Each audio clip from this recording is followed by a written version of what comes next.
عبداللہ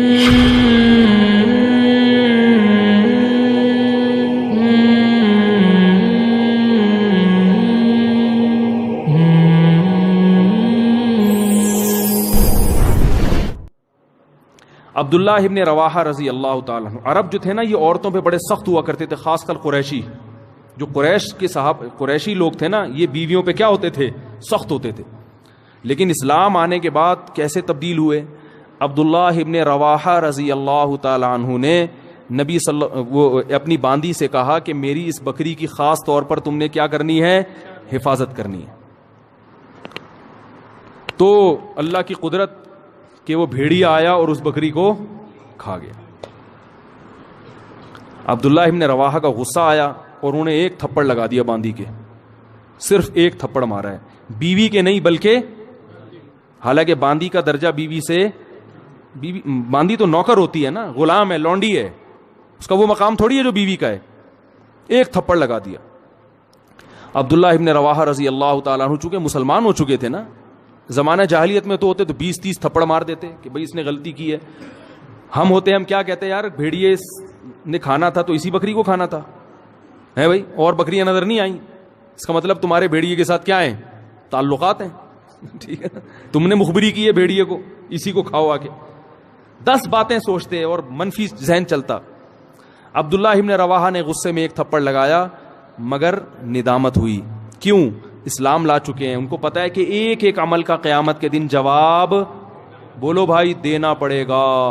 اگر اس میں باندی کی غلطی نہیں تھی تو میرا تھپڑ قیامت کے دن اعمال میں لکھا جائے گا، اور عین ممکن ہے کہ باندی کی غلطی نہ ہو، کیونکہ بھیڑیا جب آتا ہے تو وہ تو نگرانی کے باوجود کھا جاتا ہے۔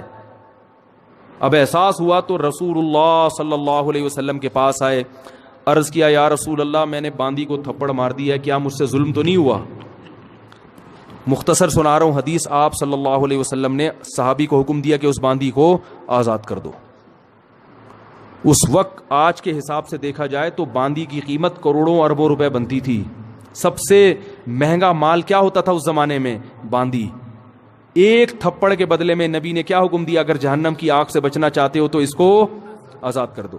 عبداللہ ابن مسعود رضی اللہ تعالی عنہ نے ایک دفعہ اپنے غلام کو مارا، وہ بھی غلام تھا، نوکر تھا، بیوی نہیں تھی، غلام کا مقام تو بیوی سے کم ہوتا ہے۔ جب مارا تو آپ صلی اللہ علیہ وسلم نے کیا حکم دیا؟ فرمایا اللہ اقدر علیک منک علیہ، اے ابن مسعود جتنی تجھے اپنے غلام پہ قدرت ہے نا، اللہ کو تجھے اس سے بھی زیادہ قدرت، اللہ کو تجھ پر اس سے بھی زیادہ قدرت ہے۔ تو آج اس کو مار رہا ہے اس لیے کہ تیرا نوکر ہے، یہ کچھ نہیں کر سکتا۔ اللہ تیرے گناہوں پر اگر سزا دینا تو بھی کچھ نہیں کر سکتا، کیونکہ اللہ کو تجھ سے بھی زیادہ طاقت ہے۔ تو جیسے تو یہ چاہتا ہے کہ تیری خطاؤں کو اللہ معاف کرے، تو تو بھی اپنے ماتحتوں کی غلطیوں کو معاف کر۔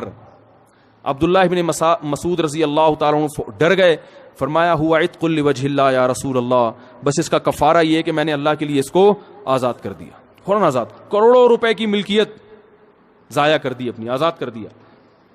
تو آج بیویوں کو مارا جاتا ہے، بلا وجہ پیٹا جاتا ہے، بلا وجہ تانے دیے جاتے ہیں۔ تو نے باپ کے گھر سیکھا کیا ہے؟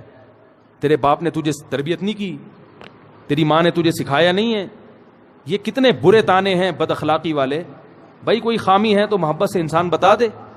ہمارے ہاں اصلاح کا عنصر کم ہوتا ہے، تانے دینے کا عنصر، بولو بھائی، زیادہ ہوتا ہے۔